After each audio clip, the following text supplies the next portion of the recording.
ऋषिकेश, आप चांदनी चौक में मौजूद हैं। डॉक्टर हर्षवर्धन ने जीत हासिल की थी, मोदी लहर था।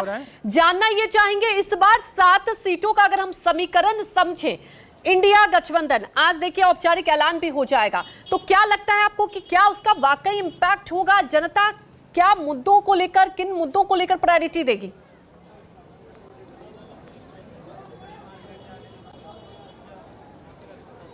देखिए, दिल्ली का चुनाव अन्य राज्यों के मुकाबले अलग होता है। आप देखिए कि विधानसभा हो या फिर नगर निगम का चुनाव, एमसीडी का चुनाव हो, दोनों में ही भारतीय जनता पार्टी को मात खानी पड़ी है। भारतीय जनता पार्टी कितना भी जोर लगा ले, बीते 2 चुनाव का आंकड़ा देखिए, मैक्सिमम 8 सीटें वो चुनाव जीत पाती है। लोकसभा में कहानी इसलिए उल्टी होती है क्योंकि जो अरविंद केजरीवाल या आम आदमी पार्टी जिसको हम लोग कहते हैं, उसके जो खास वोटर हैं वो दिल्ली में मौजूद हैं। जो नीचे का तबका, जो लोअर इकोनॉमिक क्लास कहा जाता है, रेहड़ी वाला, पटरी वाला, ठेला वाला, ऑटो वाला, और फिर उसके अलावा जो बनिया कम्युनिटी है, जहाँ का बिजनेस घराना है, वो लोकसभा में बीजेपी के साथ होता है, लेकिन दिल्ली विधानसभा में केजरीवाल को वोट करता है। लेकिन ऐसा पहली बार होगा कि दिल्ली में आम आदमी पार्टी और कांग्रेस मिलकर चुनाव लड़ी। और जो आंकड़े हैं, न केवल सिर्फ आप देखिए कि ये चांदनी चौक का, बल्कि आप देखिए कि पूर्वी दिल्ली का मामला, पूर्वी दिल्ली में भी काफी मजबूत स्थिति में आम आदमी पार्टी और कांग्रेस का गठबंधन है।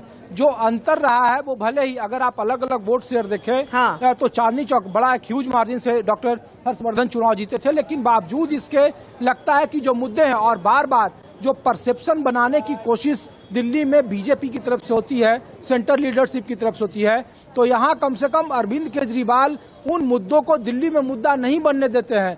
ये एक बड़ा जरूर सवाल है। और इसीलिए यहाँ के लोकल लोगों को लगता है, आम लोगों को लगता है कि अगर दोनों पार्टियां मिलकर दिल से चुनाव लड़े तो शायद बीजेपी के लिए यहाँ चुनौती दी जा सकती है। जैसे आप उत्तर प्रदेश में देखिए, कुछ इलाकों में अगर कांग्रेस और समाजवादी पार्टी का वोट शेयर एक दूसरे में तब्दील होता है, तो कुछ सीटों पर अब भी भारतीय जनता पार्टी को काफी मुश्किलों का सामना करना पड़ेगा। इसीलिए 4 उनके सहयोगी हैं। पश्चिम में जयंत चौधरी से वो गठबंधन कर रहे हैं। अनुप्रिया पटेल आप देखिए कि पूर्वी उत्तर प्रदेश में कर रहे हैं।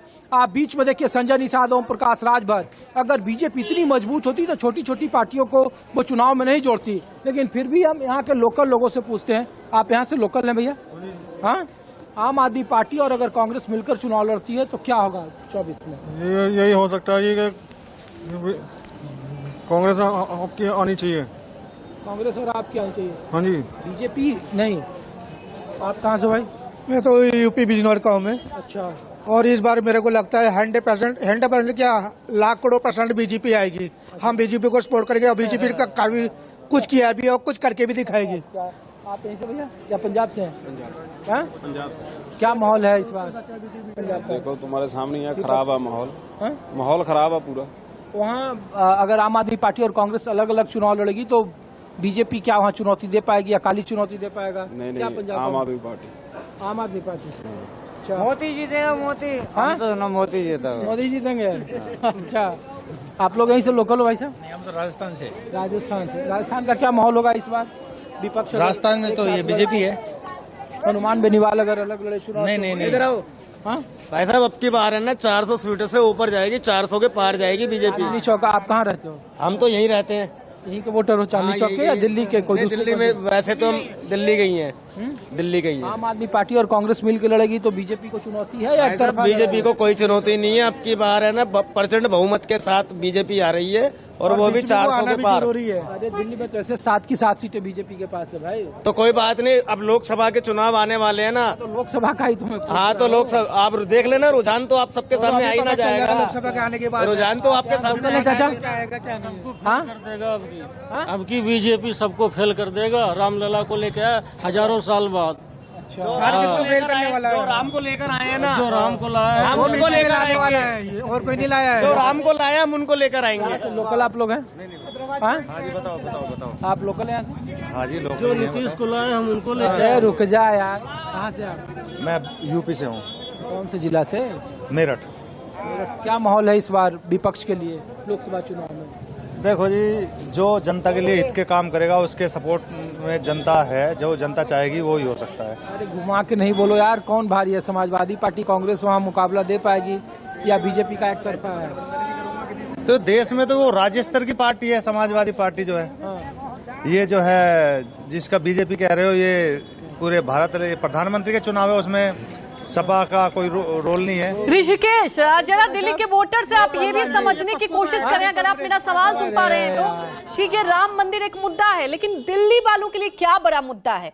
रोजगार एक बड़ा मुद्दा हमेशा से युवाओं में रहता है, क्योंकि आप जहां मौजूद हैं, मैं देख रही हूं आपके आगे पीछे कुछ युवा भी मुझे दिखाई दे रहे हैं। जरा उनसे इन मुद्दों पर भी पूछिए, क्या वो संतुष्ट हैं इन मुद्दों को लेकर?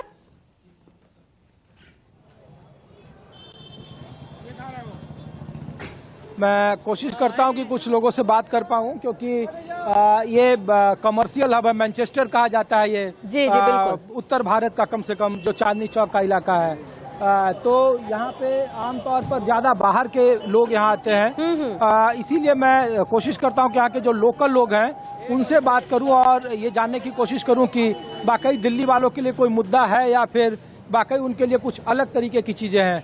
यहाँ पे आप लोग कुछ लोकल हैं सर यहाँ से? हाँ, हम लोग ये पूछ रहे, दिल्ली से हैं, हम लोग ये पूछ रहे हैं कि क्या इस बार चुनाव में कोई मुद्दा है, राम मंदिर के अलावा कोई मुद्दा है?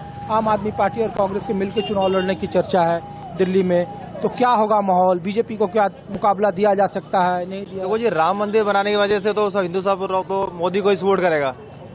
और जो उन्होंने जो मोदी ने जो काम किए हैं, जो अपना जो हिंदू मुस्लिम लगा उनको बनाया था, जब कानून जो लागू हुआ था लेडीजों का कि तलाक वाला था, हाँ, वो भी इन्होंने सही कर दिया। मोदी ने राम मंदिर का जो काम जो आज तक सरकार नहीं कर पाई, जो मोदी ने करके दिखा दिया।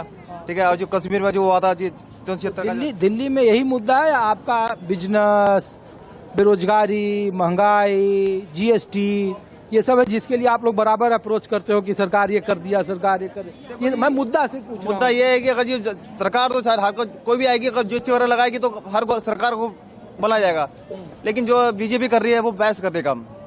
आम आदमी पार्टी और अगर कांग्रेस मिलकर चुनाव लड़े यहाँ, तो दिल्ली में क्या 7 की 7 सीटें पर मुकाबला है या फिर एक तरफा लड़ाई? मुकाबला तो दिल्ली में बीजेपी का, कांग्रेस का, आम आदमी का और बीजेपी का तो आमना सामना रहेगा ही रहेगा, क्योंकि केजरीवाल ने भी दिल्ली में काफी कुछ काम किया ही है, तो इसीलिए लेकर के तो दोनों का आमना सामना हो रहेगा।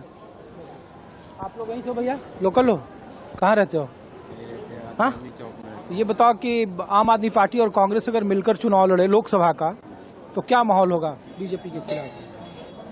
सर ये तो जनता के ऊपर है, और अभी तो पता तो जनता के पास ही तो है यार। सर एक आदमी क्या कर सकता है? तुम बताओ ना, तुमको क्या लग रहा है? वोट तो देते होगे। पहली चीज तो ये जो मशीनरी चल रही है, इस पे सबसे बड़ा पंगा पड़ा हुआ है। इसका ईवीएम वाला सिस्टम है, बोलते हैं इसको हैक कर दिया जाता है, तो जनता तो इसी से घबराई हुई है। आपको भी लगता है कि तुम वोट दोगे जिसको, उसको नहीं जाएगा? होता है ऐसे, होता है ऐसे। हमारे वहाँ भी हुआ, अभी कई जगह देखा है हमने, यहाँ पे वहाँ पे जहाँ भी पता चलता है तो ईवीएम का हैक करने का सिस्टम बता रहे हैं। अच्छा। हर कोई यही बात बता रहा है। हमारी पसंद कौन है बताओ? हमारी पसंद तो भाई जो सब लोग हमारे जो कहेंगे वही हम डाल लेंगे वोट। अभी तो कोई वोटिंग हो नहीं रही है। सीधा साधी तो बोल दो यार। हम तो आम आदमी के लिए वोट देते हैं, है ना। वो दिल्ली में सबको, उसके अलावा कोई है ही नहीं। बिल्कुल ऋषिकेश, देखिए कुछ साइलेंट वोटर भी रहते हैं, वो मुद्दों को लेकर आपको समझा रहे हैं। आपके पास रुख करेंगे हम, अमित का रुख कर लेते हैं।